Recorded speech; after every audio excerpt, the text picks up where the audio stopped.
Amém, igreja? Abra sua Bíblia no Evangelho de João, capítulo 5.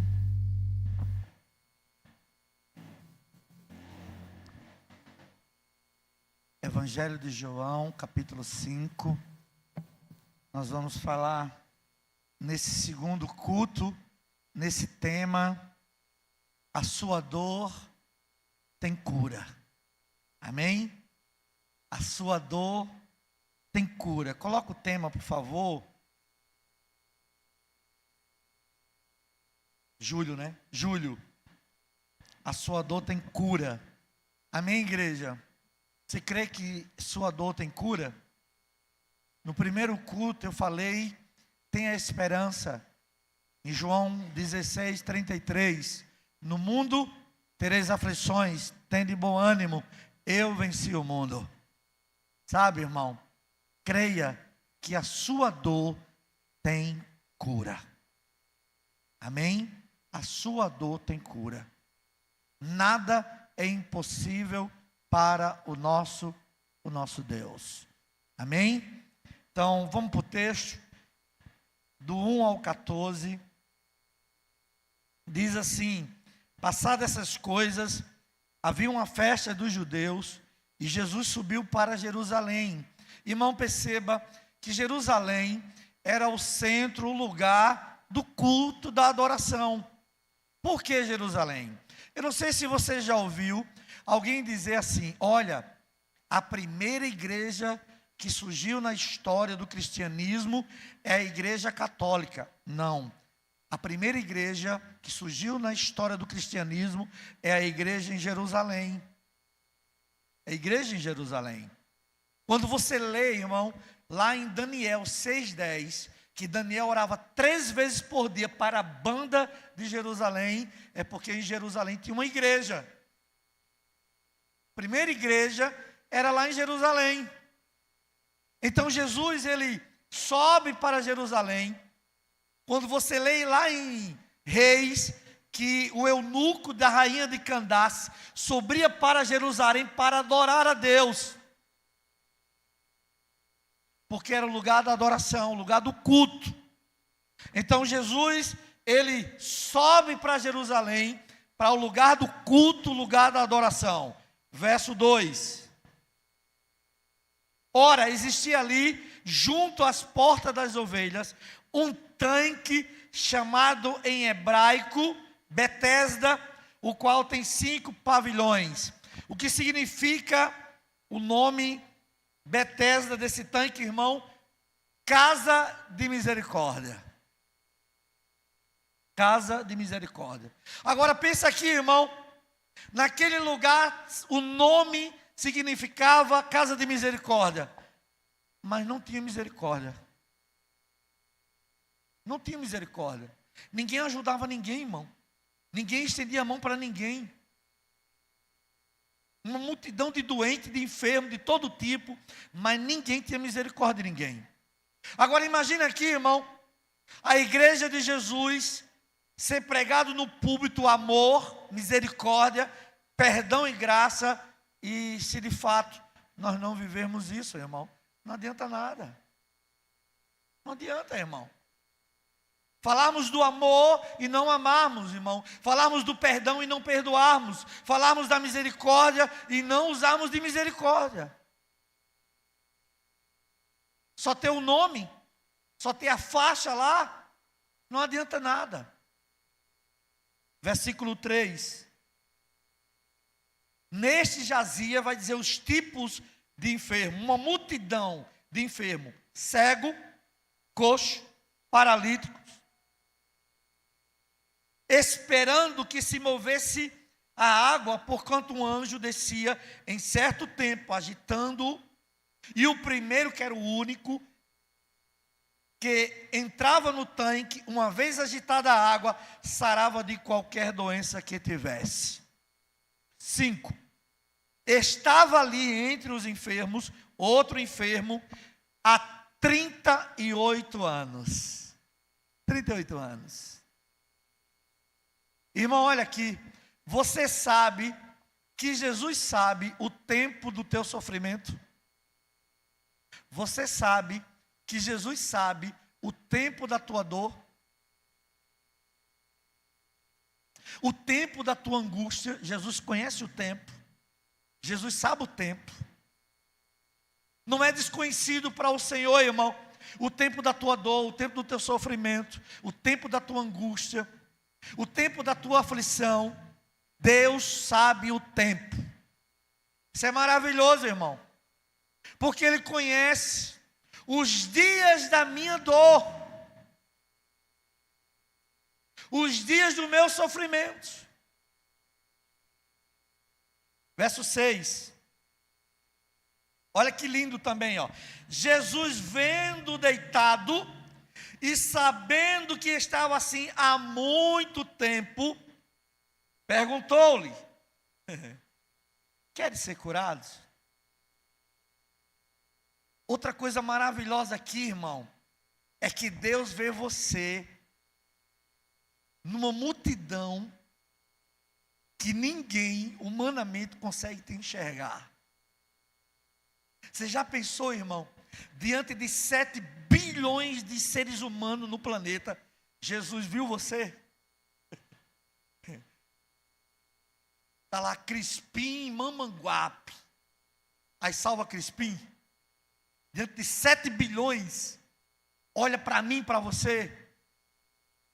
Só Jesus enxerga isso, irmão. Nenhum homem, nenhum ser humano consegue enxergar. Ele viu aquele homem diante da multidão. E o que ele faz? Sabendo que estava assim, volta lá, sabendo que estava assim há muito tempo, há 38 anos, Jesus pergunta para ele: quer ser curado? O que você acha, irmão, dessa pergunta? O que você acha? Quando Jesus pergunta para aquele homem que quer ser curado, Jesus ele está desenvolvendo uma comunicação com ele. Jesus está desenvolvendo um relacionamento com ele. Jesus está tentando extrair dele, irmãos, uma conversa. Para ele abrir a alma dele, o coração dele e falar para Jesus. Jesus sabe, mas ele quer ouvir de nós. Ele quer desenvolver relacionamento. 7. Respondeu-lhe o enfermo. Olha o que o enfermo diz diante de Jesus: Senhor, não tenho ninguém que me ponha no tanque quando a água é agitada, pois enquanto eu vou, cada um por si. Ninguém tem misericórdia de ninguém, ninguém ajuda ninguém. Ele olha e diz: olha, a solução do meu problema, o resolver a minha deficiência está em alguém, mas eu não encontro esse alguém que me ajuda. Não está em alguém, irmão. A solução da tua dor está em Jesus. Porque há momento, irmão, de que ninguém nos ajuda. Está aqui, ó. A senhora está lá desesperada. Eu disse: espere um pouco, a gente vai aí. Nós vamos chegar lá. Mas ela pode pensar: ninguém no momento que eu mais preciso está aqui para me ajudar. Mas que ela saiba que Jesus está com ela ali. Nunca desampara, nunca vai deixá-la. Mas esse homem acha que a ajuda vem de alguém, vem de pessoas que possa estender a mão e que possa lhe ajudar. E ela diz: não tem ninguém.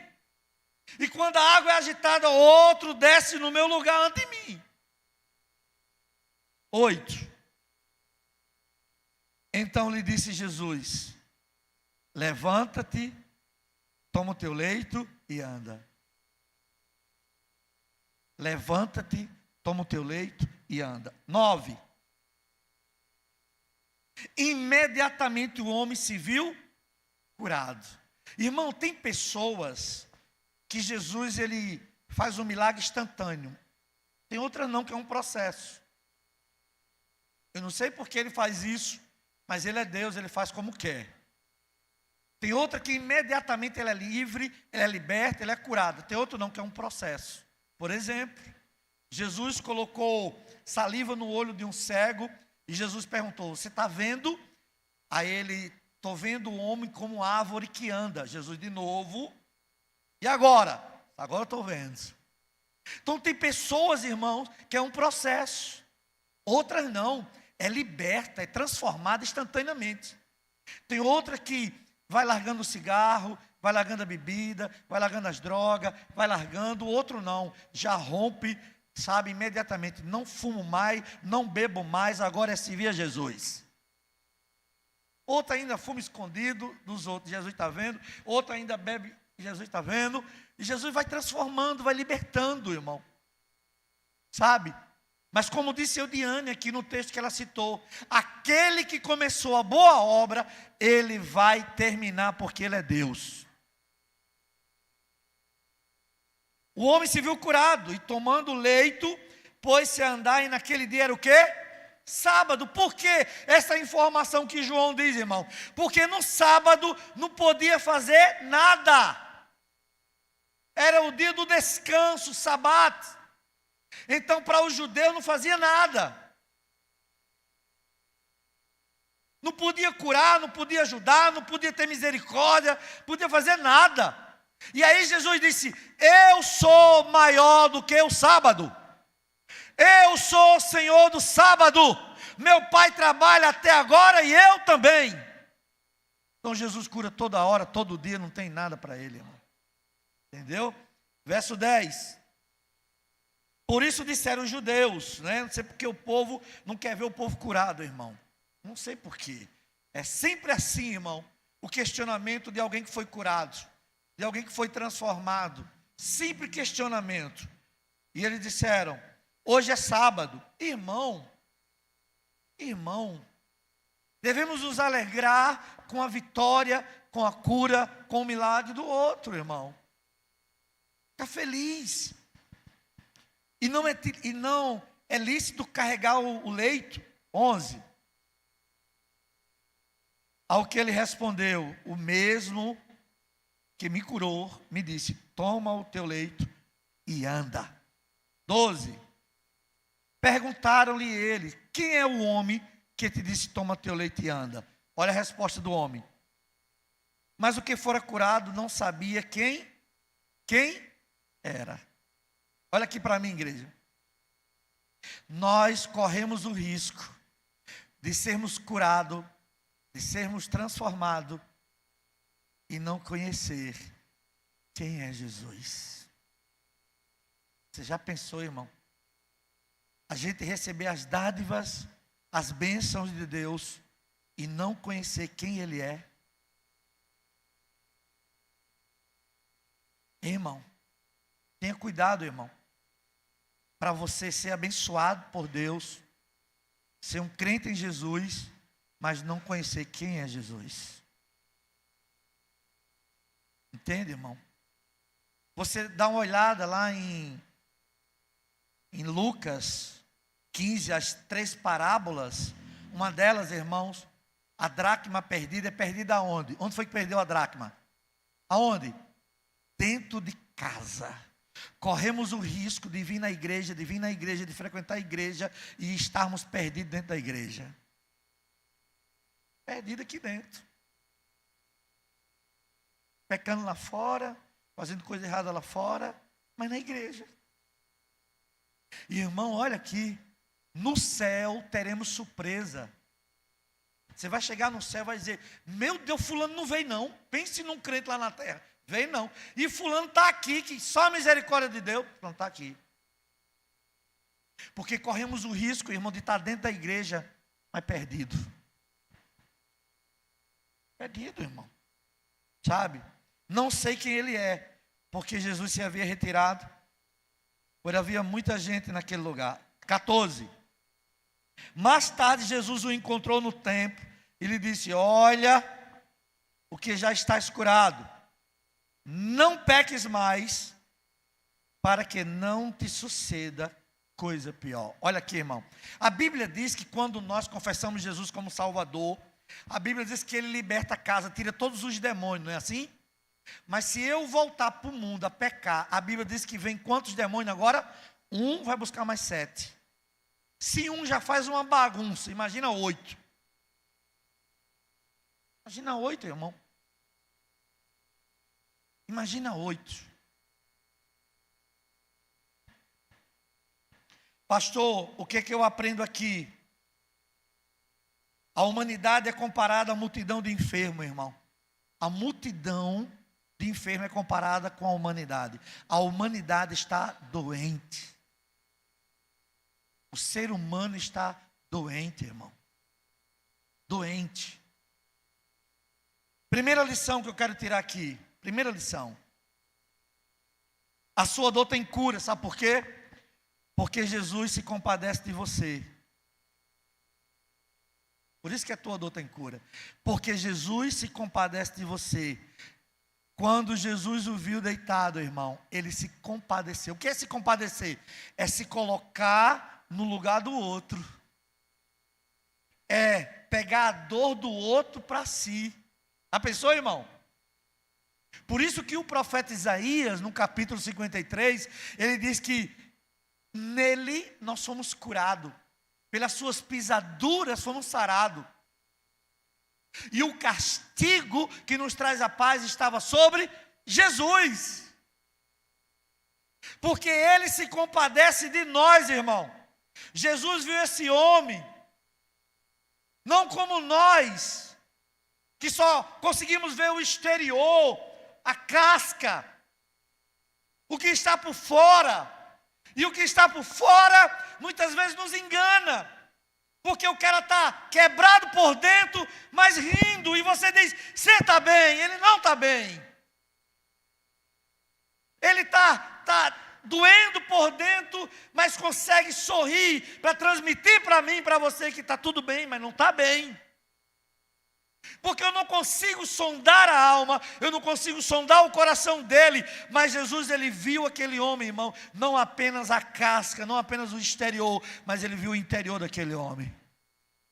Ele viu o coração daquele homem, ele viu a alma daquele homem, ele viu a necessidade daquele homem, sabe? Um olhar que consegue penetrar a alma do ser humano, irmão. Jesus viu sem dúvida, irmão, e fitou com um olhar de compaixão.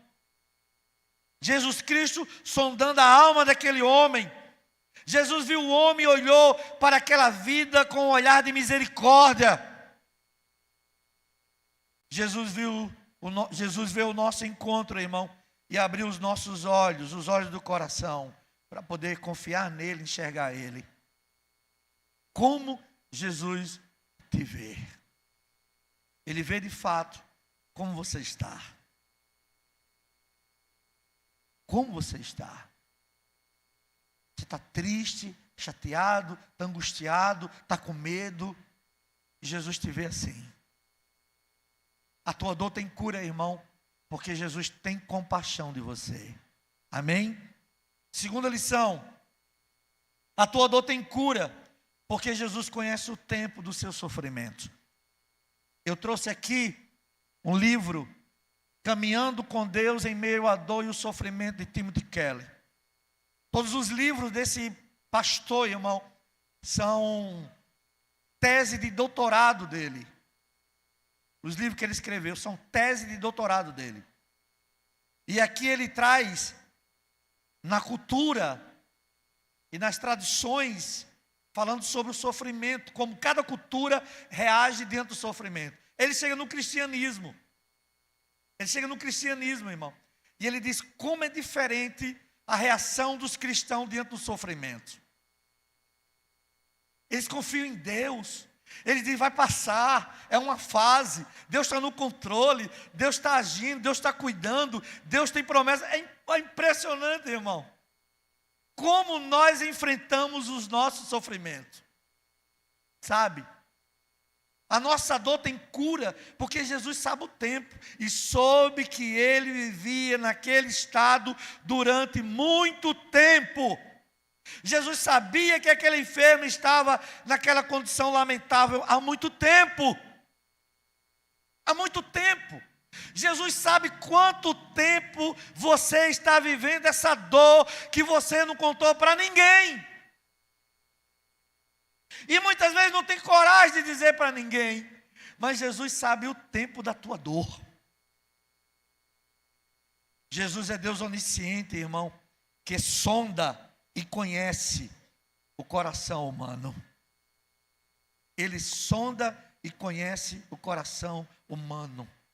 Jesus Cristo conhece a sua vida, seu coração e a sua mente. Ele conhece. Não precisa de informação de ninguém. Ele te conhece. Amém? Porque a tua dor tem cura, porque Ele sabe o tempo do teu sofrimento. Terceira lição. A sua dor tem cura, irmão, porque Jesus é a solução para o seu problema. Tudo fora dele é paliativo, irmão. Paliativo. Mas nele reside a solução para o nosso problema.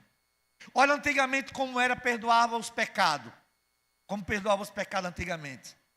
Um pai de família, uma vez por ano, chamado Dia do Kiangpu, que era o dia do perdão, aquele pai subia para Jerusalém com a sua família, levando um cordeiro de 1 ano, limpo, imaculado, chegava lá, matava aquele cordeiro, dava o sacerdote, ele derramava o sangue daquele cordeiro na tampa da propiciação, da arca, que ficava aqueles 2 anjos, o sangue cobriu o pecado, mas estava embaixo, pecado. O sangue só cobria, sangue de animal.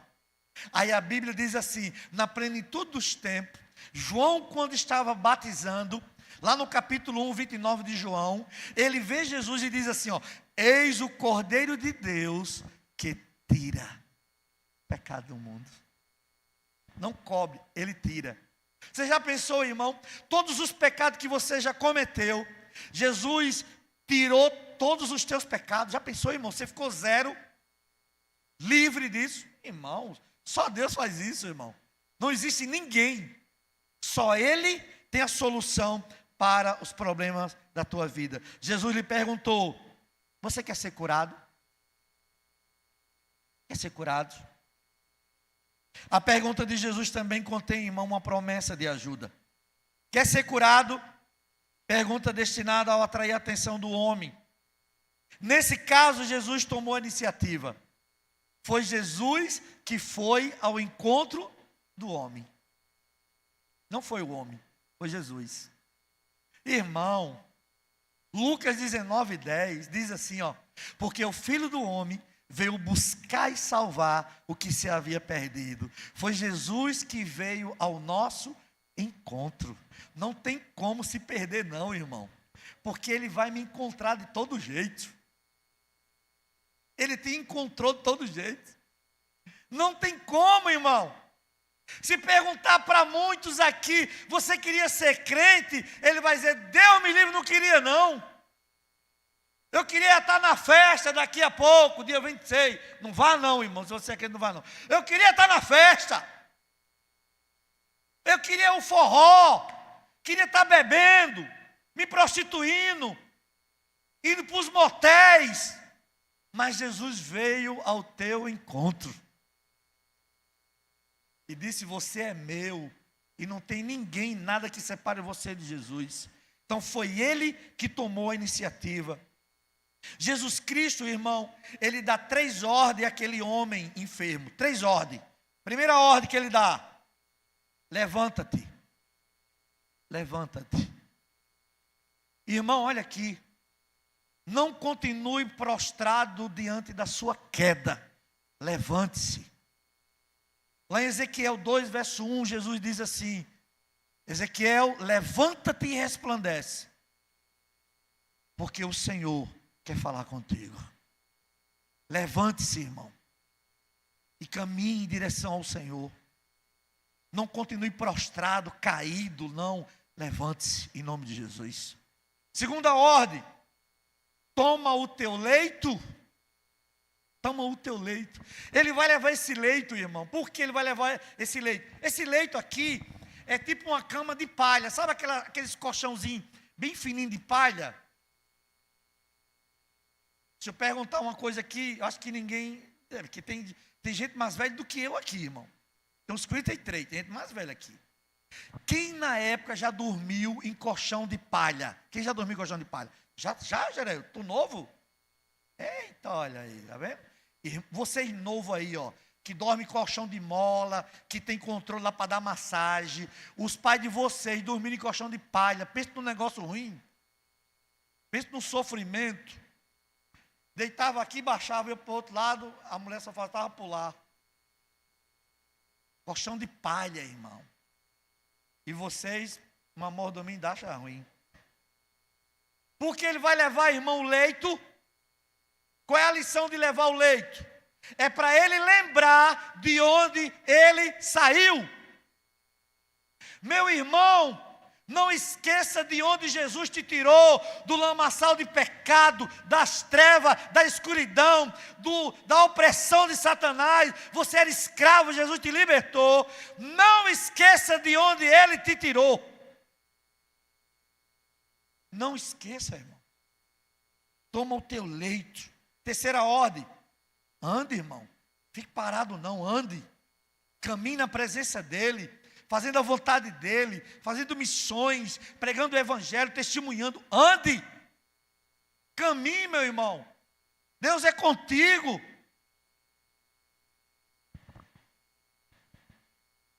A pergunta de Jesus serviu, irmão, para conscientizar ao homem que se dependesse dele, da ajuda dos outros e da água movimentada pelo anjo, ele jamais seria curado. Jamais. Eu quero dizer para você, minha irmã, meu irmão, a tua cura, a tua dor está no Senhor e não em pessoas. Amém? Pastor, se eu estou namorando com essa menina, se eu não casar, eu não sei o que vai ser da minha vida. Eu acho que eu vou morrer. Não vai morrer nada. E morre o quê? Se o Senhor não estiver na minha vida, aí eu morro.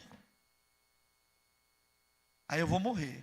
Pastor, se eu não terminar esse curso, essa faculdade, eu não sei o que vai ser da minha vida. Pastor, estou terminando a faculdade, e em Mamanguape, só a graça de Deus para arrumar emprego.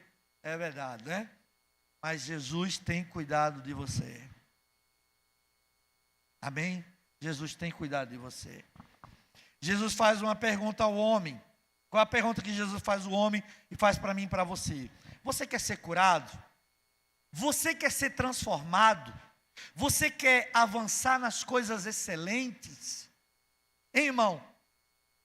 Você quer avançar nas coisas excelentes? Você quer ser liberto? Você quer ser restaurado?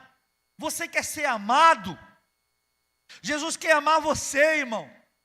Jesus é o amado da minha alma. Saiba disso.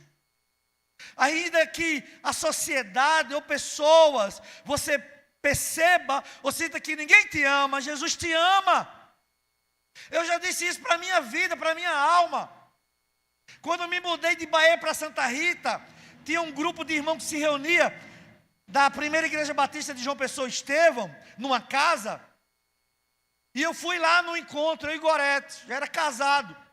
Quando cheguei lá, irmão, a filha do irmão Paulo, que já está na glória, disse assim: pense num homem feio. Eu escutei, eu disse: mas Jesus, tu disse que eu sou lindo, então eu fico com o que Jesus diz, está tudo certo. Eu vou ficar com o que o povo diz.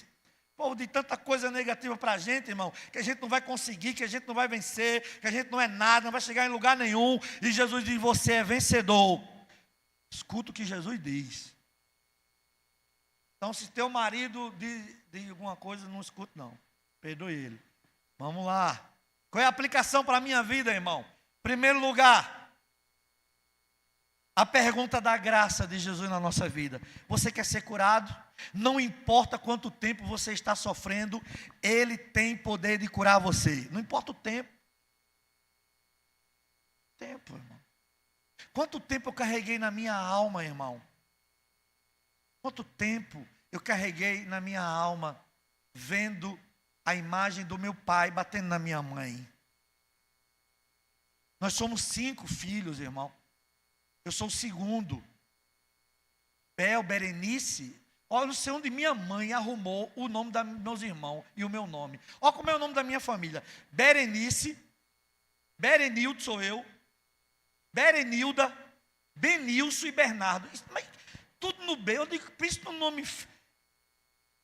Eu tenho um amigo advogado no seminário, que ele disse uma vez, Berenice, quer que eu mude teu nome? Queria mudar meu nome. Eu disse, não, mãe, não deixa não. Rapaz, teu nome é feio. Eu digo, mas eu vou ficar assim mesmo. Onde é que Dona Maria arrumou 5 nomes no B? Berenice, não sei. Só tem Berenice na Bíblia. Sabia que tem Berenice? Agora, Berenildo, não tem não. Qual é a pergunta, irmão, da graça de Deus? Olha, não importa o que você fez, não importa o tempo do sofrimento. Eu carreguei muitos anos aquela mágoa do meu coração de ver meu pai, lembrando do meu pai, batendo na minha mãe. E um dia meu pai arrumou um amante, irmão. E minha mãe foi embora com todos nós pequenos para São Paulo. Pense num sofrimento. E um dia ela não aguentou o sofrimento de São Paulo, voltou para casa. Voltou para Paraíba. E ela disse, antes de eu chegar em casa, vá você e sua irmã, ver como é que está lá. Quando eu cheguei lá, eu e minha irmã, meu pai estava com uma mulher em casa. E aquela mulher disse assim para o meu pai, eu escutando, olha, o nome do meu pai é Bernardo, e o nome do meu irmão mais novo é Bernardo. Por quê? Meu irmão teve um problema de saúde, quase morria, meu pai deu sangue para ele. Aí botou o nome dele de Bernardo Filho. E aí a mulher perguntou, olha, se você escolher sua família, eu vou embora. E se você me escolher, nós vamos embora agora. Eu agarrei na perna do meu pai e disse assim, por favor, pai, escolhe a gente. Escolhe a gente. E o meu pai escolheu a gente. Guardei isso muitos anos, irmão. Quando meu pai estava com câncer, que a família, os filhos revezavam ficar com ele no hospital. Um dia o Espírito Santo de Deus disse, leve a Bíblia e pregue o Evangelho para o seu pai. Levei a Bíblia, abri o Salmo 23, li para ele. E perguntei para ele, pai, você quer aceitar Jesus? Ele disse, eu quero, meu filho. Aí nessa caminhada que eu fazia com ele no corredor do hospital, a gente lembrava algumas coisas. Meu pai era um cara muito brincalhão, irmão. Muito brincalhão. E eu contando para ele dos momentos difíceis que vivemos. Aí ele olhou para mim e disse, meu filho, por que você só lembra dos momentos ruins? Não teve bom? Eu disse, teve, pai, muitos momentos bons. Foi o meu pai que me ensinou a andar de bicicleta. Foi o meu pai que me ensinou a nadar. Sabe, irmão, eu guardei isso por muito tempo, mas um dia, no final da vida dele, eu disse, pai, eu quero lhe perdoar. E meu pai morreu com 15 dias depois, crente em Jesus, e um dia eu vou encontrar meu pai, para a glória do nome de Jesus. Não importa o tempo, irmão, que você tem guardado essa mágoa do coração do pai, da mãe, quem sabe, ou de alguém. E essa raiz de amargura criou raízes, irmãos, e está aí até hoje. Jesus tem poder de curar você. Jesus tem poder de nos curar. Segunda pergunta, irmão. Segunda lição. A autoridade da graça, levanta, toma o teu leito e anda. Jesus dá ordem e dá a você o poder para cumpri-la. A ordem de Jesus é, levanta-te. Só Ele tem essa palavra de autoridade. Lázaro, sai para fora. E a morte obedece. Terceiro lugar, qual é o resultado dessa graça? Imediatamente o homem se viu curado. O milagre de Jesus é imediato, completo e para todo mundo ver, irmão, público. Para que todo mundo glorifique e reconheça que Jesus é Senhor. Amém? Ele é Deus. Por último, irmão, último lugar, a sua cura não é parcial. Que o Eterno se compadeça de nós e nos conceda os milagres que precisamos para a nossa vida, para a nossa família, para a nossa igreja, para todo o povo de Mamanguape. Todo o povo de Mamanguape. Eu disse aqui, irmão, domingo passado. Semana passada mataram um professor, mataram outro rapaz, tentaram matar o filho da irmã Lúcia, sabe? E como igreja, irmão, vamos ficar assistindo essa matança sem fazer nada? Não. Precisamos ir ao encontro dessas pessoas. Precisamos pregar o evangelho para esses jovens. Precisamos dizer para eles que Jesus tem poder de curar e de libertar e de transformar a vida deles. Amém, igreja? Olhe para o seu irmão e diga para ele: a tua dor tem cura. Amém? Vamos cantar um hino? Vamos cantar um hino?